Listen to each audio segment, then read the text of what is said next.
Good morning बच्चों। द्विघात समांतर श्रेणी का तो उससे संबंधित जो क्वेश्चन था वो सब तो बता दिया आप लोगों को। आज जो है द्विघात समीकरण से को लेकर के आए हैं।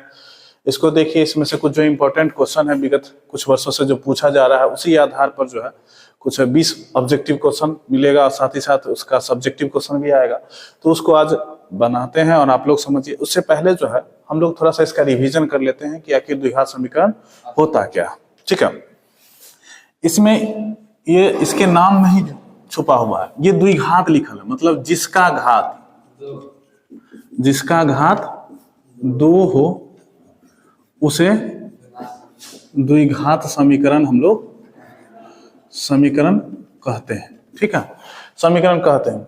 इसको इंग्लिश में क्वाड्रेटिक इक्वेशन भी कहा जाता है। ठीक, अब द्विघात समीकरण है तो इसका मानक जो रूप होता है या इसको जो दर्शाया जाता है वो इस प्रकार से लिखा जाता है ax square plus bx plus c बराबर में 0।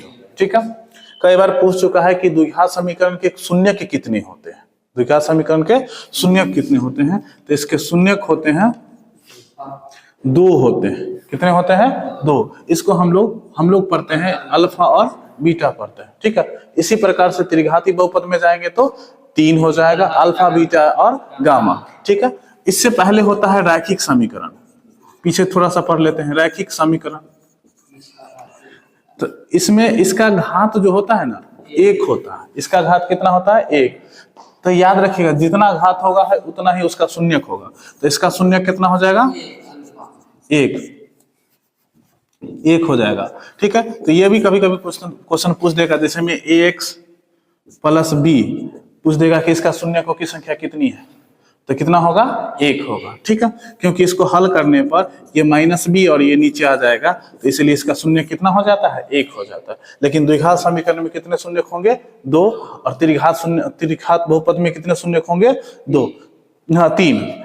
आज हम लोग इसी द्विघात समीकरण की कड़ी में आगे बढ़ते हैं और चलते हैं इससे संबंधित कुछ क्वेश्चन पर। ठीक है, इससे पहले जो है इसमें जो यूज होने वाला कुछ फॉर्मूला है उसको समझ लेते हैं। मिटाने वाला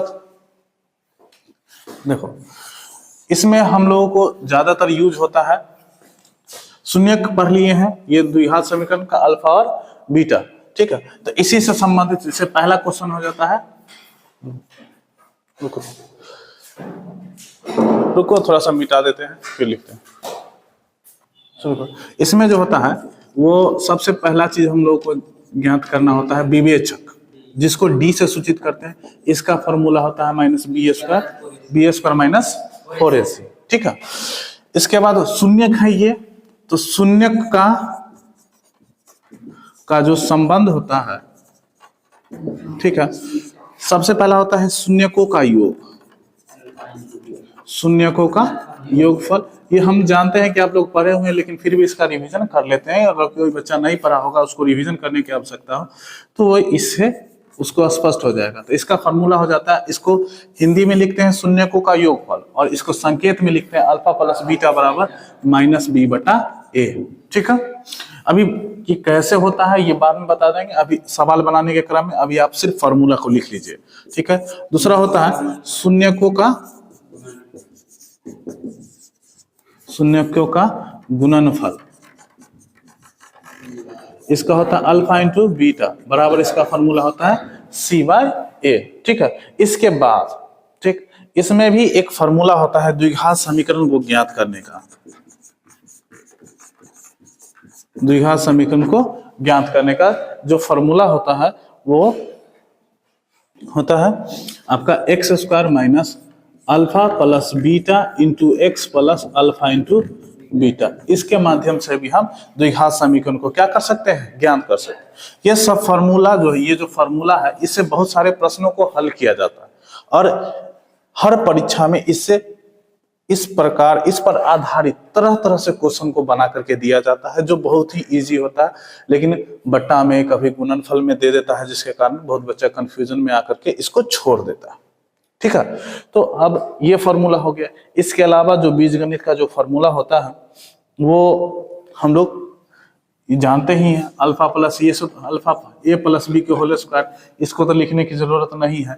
ए माइनस बी के होल स्क्वायर अगर है तो फिर भी हम लिख देते हैं A square plus 2ab plus B square, इसका हो जाता है A square minus 2ab plus B square. एक फार्मूला होता है A minus B into A plus B, तो ये हो जाता है A square minus B square. फिर इसी से संबंधित होता है क्यू का फार्मूला। ठीक है, चलो इतना लिखना है, पहले लिखो फिर आगे बताते हैं। चलो देखो, अब फिर अगला जो है इससे संबंधित जो फार्मूला है उसको देखिए। ठीक, यहाँ देखिए ये जो लिखा हुआ है ए प्लस बी के होल स्क्वायर बराबर, तो ये तो हम पढ़ते ही हैं A square plus 2ab plus B square, लेकिन इसको और हल करने पर हमें ये प्राप्त होता है ए माइनस बी के होल स्क्वायर प्लस 4ab। ठीक है, दूसरा होता है ए माइनस बी के होल स्क्वायर बराबर क्या होगा, तो ए प्लस बी के होल स्क्वायर माइनस 4ab। ठीक है, अगला है ए प्लस बी के होल स्क्वायर बराबर, यहाँ देखो यहाँ लिखा हुआ है, अभी तक हमने पढ़ा है A square minus B square बराबर ए प्लस बी इंटू ए माइनस बी। ठीक है, और यहाँ पर लिखा हुआ ए स्क्वायर प्लस बी स्क्वायर बराबर, तो क्या हो जाता है ए प्लस बी के होल स्क्वायर माइनस 2ab। ठीक, इस सब को हम सॉल्व करके प्रूफ करके दिखा सकते हैं, लेकिन यहाँ पर समय कम है, फिर भी इसको हम एगो को प्रूफ करके दिखा देते हैं कि ये इतना बराबर इतना होता आखिर कैसे। तो देखिए हम लोग जैसे ए प्लस बी के होल स्क्वायर लिखते हैं तो क्या लिखते हैं, A square plus 2ab plus में बी स्क्वायर लिखते हैं।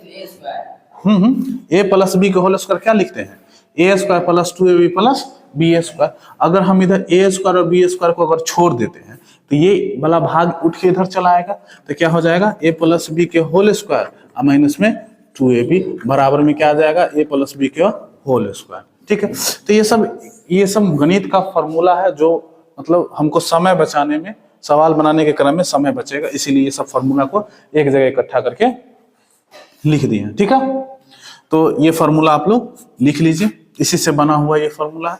तो अब आगे बढ़ते हैं, इसके साथ ए प्लस बी का होल क्यू का फॉर्मूला भी हमको आता है। ठीक है, ये भी फॉर्मूला आपको कहीं कहीं देखने को मिल जाएगा। ठीक, तो इसका फॉर्मूला हो जाता है A cube plus B cube plus 3a square B plus 3ab square. ठीक है, यही होता है। ठीक है, तो इसको लिखिए। देखो ये तो फॉर्मूला हो गया अलजेब्रिक, लेकिन अब यहाँ जो क्वेश्चन आ जाता है कि द्विघात समीकरण कभी कभी पूछ देता है कि द्विघात समीकरण की प्रकृति बताए। ठीक है, तो प्रकृति निकालने के लिए हम लोग सोच में पड़ जाते हैं कि आखिर इसकी प्रकृति क्या होती है। कोई बात नहीं, देखिए विवेचक जो हम फार्मूला बताए हैं, विवेचक d बराबर बी स्क्वायर माइनस 4ac, बस इसी पर आधारित होता है। इसमें 3 गो कंडीशन बनता है। यदि विवेचक का मान देखो, पहला कंडीशन धनात्मक हो, क्या हो, धनात्मक हो, तो मूल वास्तविक और असमान होगा। मूल क्या होगा, वास्तविक और असमान होगा। यदि दूसरा कंडीशन, यदि शून्य हो, कि क्या शून्य हो, विवेचक का मान शून्य हो, शून्य मतलब d बराबर 0 हो, d का मान क्या हो जाए 0, तो मूल क्या हो जाएगा,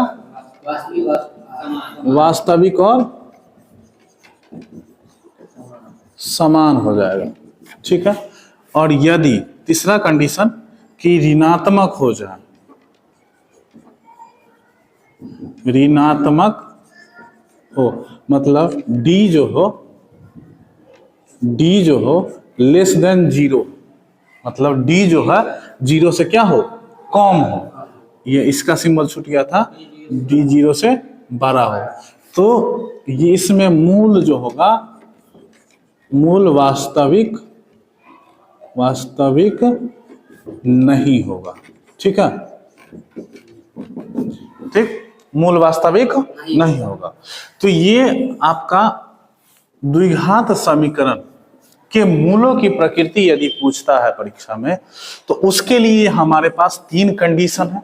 किसको निकालने पर प्राप्त होगा हमें मूल, तो डी मतलब विवेचक को अगर हम निकाल लें और विवेचक का मान अगर हमें आता है, ठीक है, विवेचक का मान जो आता है उसको देखने से पता चलेगा कि मूल उसका प्रकृति क्या होगा, समान होगा, वास्तविक होगा कि नहीं होगा, समान होगा कि नहीं होगा और वास्तविक नहीं होगा। यहां पर लिखे हैं हम वास्तविक नहीं, तो यहां पर कभी कभी दे देता है अवास्तविक।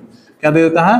अवास्तविक। शब्द है, शब्द को किसी भी प्रकार से पिरोया जा सकता है, तो इसको ध्यान देने की बात है। ठीक है, तो ये आपका फॉर्मूला है जो मूलों की प्रकृति को बताएगा। ठीक है, इसको लिख लीजिए, फिर आगे बढ़ते हैं।